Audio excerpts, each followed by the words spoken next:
L'envoyé de Dieu, Muhammad, que la bénédiction et le salut de Dieu soient sur lui, a dit: si vous êtes en état d'impureté, Dieu n'accepte vos prières que si vous faites vos ablutions. Dieu a ordonné de se préparer à la prière par la purification, en nettoyant la malpropreté et en éliminant l'excrément. Cela nécessite parfois de la part du musulman d'aller aux toilettes. Pour ce faire, quelques règles sont à observer par le musulman. Entrer du pied gauche et dire: Bismillah, Allahumma inni a'udhu bika min al-khubuthi wal-khaba'ith. Sortir du pied droit et dire: Ghufranak. Tâchez d'être à l'abri des regards en satisfaisant un besoin. Ne pas avoir sur soi des choses sur lesquelles le nom de Dieu est mentionné. Faire de son mieux pour ne pas satisfaire un besoin en s'orientant vers ou en tournant le dos à la Qibla. Ne pas parler en satisfaisant un besoin, sauf en cas de nécessité. Ne pas se nettoyer en utilisant ni un os, ni crotte, parce que ce sont les provisions des djinns. Ne pas utiliser la main droite pour se nettoyer de l'excrément, ni pour tenir l'organe. Le prophète, que la bénédiction et le salut de Dieu soient sur lui, a dit: il ne faut pas tenir l'organe avec la main droite en pissant, ni s'essoyer dans les toilettes en utilisant la main droite. Pour s'essoyer, les cailloux peuvent remplacer l'eau. Ils doivent être utilisés en nombre impair. L'eau et ses conditions. Il faut que la quantité d'eau soit suffisante pour les ablutions. Si la quantité en est insuffisante, on doit faire le tayammum, les ablutions sèches. L'eau doit être purifiante, c'est-à-dire qu'elle ne doit être mélangée ni à des produits purs, ni à des malpropretés. Si l'eau se trouve mélangée à des produits purs, comme l'eau de fleurs, le jus d'orange ou le jus de citron, elle devient pure et non purifiante. De même, si elle se mélange avec de l'excrément, comme l'urine ou autre, elle devient souillée. Dans les deux cas, l'eau n'est pas bonne pour les ablutions. Cependant, si l'eau change de qualité en raison de l'environnement, rien n'empêche de l'utiliser pour se purifier.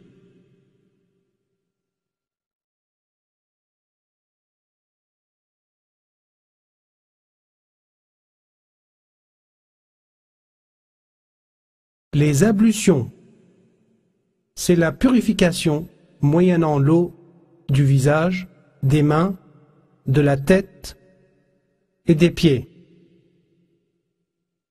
يا أيها الذين آمنوا إذا قمتم إلى الصلاة فاغسلوا وجوهكم وأيديكم إلى المرافق وامسحوا برؤوسكم وأرجلكم إلى الكعبين. Certains préceptes et conditions élémentaires sont à observer dans les ablutions. Si l'un d'entre eux manque, les ablutions ne seront plus valables ni légitimées.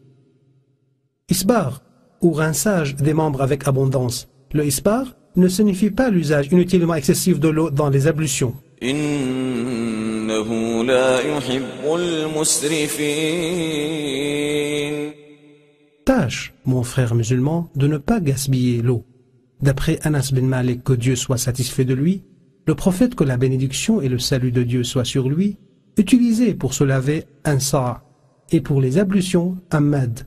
Or le mad est une unité de mesure équivalent à 3/4 de litre environ, et le sa' est une unité de mesure qui vaut 4 mad. Mon frère le musulman, sache que l'intention est une condition sine qua non dans toutes les pratiques cultuelles pour la recherche de l'agrément de Dieu et la soumission à son pouvoir. Le siège de l'intention est le cœur et non la langue.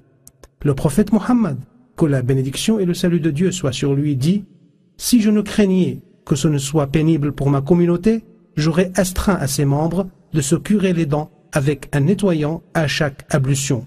Mon frère le musulman, commence par le lavage des mains jusqu'au poignet avant les ablutions, c'est une sunna. Au réveil, il est recommandé de se laver les mains 3 fois jusqu'au poignet.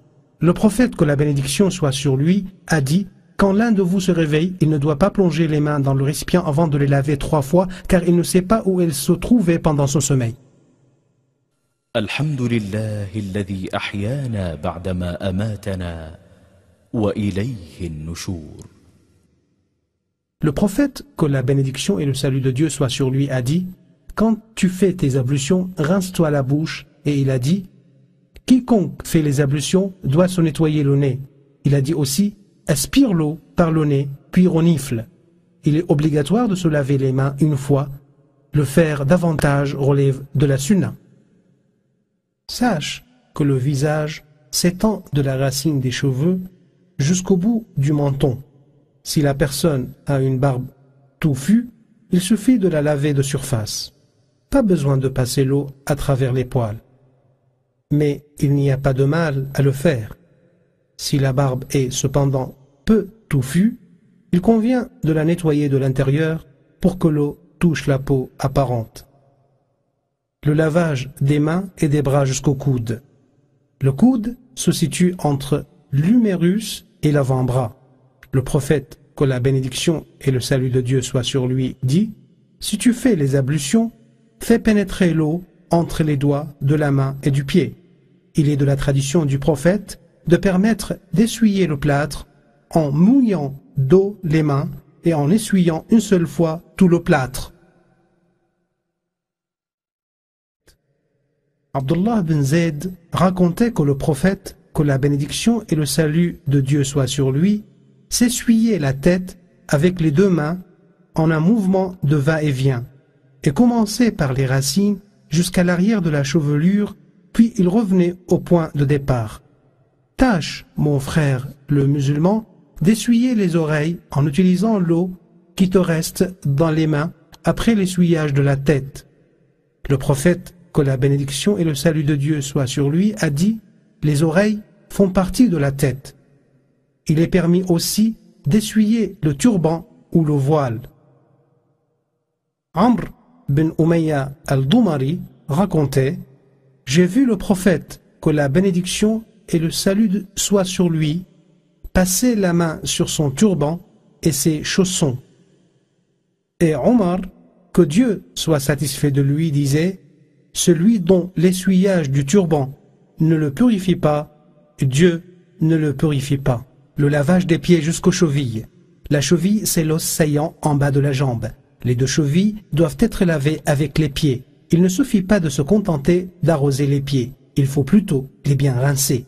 L'essuyage des pieds n'est pas bon. Seul celui des chaussons ou des chaussettes l'est.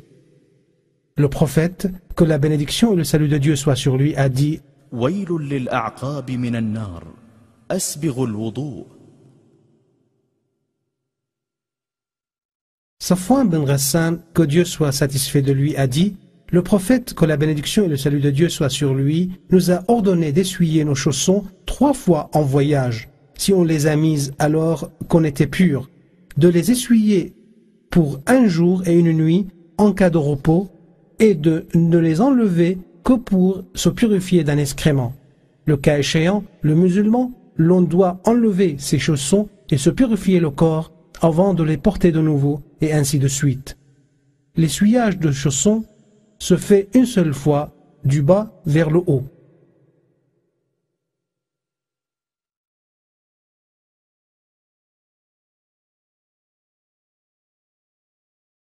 Mon frère le musulman, les ablutions ne sont pas correctes s'il y a quelque chose qui empêche l'eau de toucher l'organe, comme la teinture, la graisse, la cire, le vernis à ongles pour les femmes, etc. Les artisans et professionnels, comme les peintres en bâtiment qui travaillent avec l'isolant d'eau, comme la peinture, doivent nettoyer le maximum possible, et s'ils n'y arrivent pas, ils doivent faire les ablutions à chaque prière, comme ceux qui ont des excuses. واسمعوا وأطيعوا وأنفقوا خيرا لأنفسكم. Le tayammum, les ablutions sèches. وإن كنتم جنبا فاطهروا وإن كنتم مرضى أو على سفر أو جاء أحد منكم من الغائط أو لامستم النساء فلم تجدوا ماء فتيمموا صعيدا طيبا فامسحوا بوجوهكم وأيديكم منه ما يريد الله ليجعل عليكم من حرج ولكن يريد ليطهركم وليتم نعمته عليكم لعلكم تشكرون. Dieu a privilégié la loi islamique en la facilitant et en levant le gêne. Un de ses faveurs est l'autorisation du tayammum. L'envoyé de Dieu, que la bénédiction et le salut de Dieu soient sur lui, a dit: Dieu nous a privilégiés par 3 choses, parmi lesquelles il a cité le fait que toute la terre est pour nous une mosquée, et tout le sol est purificateur en cas d'absence d'eau. Sache, mon frère le musulman, que le tayammum est permis aussi bien pour les personnes en voyage qu'en repos, et ce en cas de manque ou d'insuffisance d'eau, ou si l'on craint de l'utiliser en cas de peur ou de maladie ou de contrainte. Caractéristique du tayammum: toucher le sol par la paume de la main, puis essuyer le visage et les mains avec et dans l'ordre indiqué. L'essuyage du visage se fait du haut vers le bas.